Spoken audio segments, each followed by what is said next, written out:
Complete stainless steel 316L అంటారు దాన్ని. ఏది పైన యెల్లో కలర్ కూడా స్టెయిన్‌లెస్ స్టీలే. లేదు, అది కార్బన్ స్టీల్ అంటారు. అంటే దానికి పెయింట్ ఎయ్యాలి గాబట్టి, సో, ఈ స్టెయిన్‌లెస్ స్టీల్ మీద మనం పెయింట్ ఉండదు.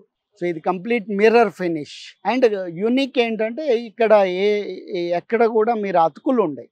జాయింట్స్ ఉండయి. ఉండవా? సీమ్‌లెస్ ఇది. అంటే ఒక బిందెలాగా. ఎలా తీసుకొచ్చారండి అది? అంటే ఇది ఫ్యాబ్రికేట్ అయింది దుబాయ్‌లో. ఇక్కడ నుంచి కంటైనర్‌లో ట్రాన్స్‌పోర్ట్ చేయడం జరిగింది. Oh my God! చాలా pieces, more than 550 large pieces.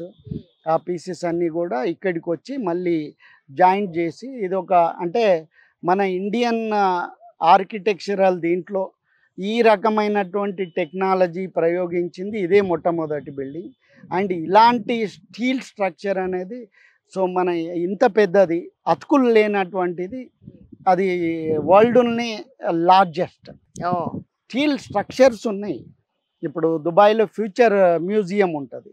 ఒక ఓవల్ షేప్‌లో ఉంటుంది, ఉర్దూ అక్షరాలతోటి, అరబిక్ లెటరింగ్ తోటి. అది అన్ని పీసెస్, చాలా పీసెస్ అవి కనబడతాయి. ఇది అట్లా కాదు, ఇది fully welded, complete welded and nano welding. అంటే కంప్లీట్ 2 పీసెస్‌కి మనం వెల్డింగ్ స్టిక్ ఉండదు.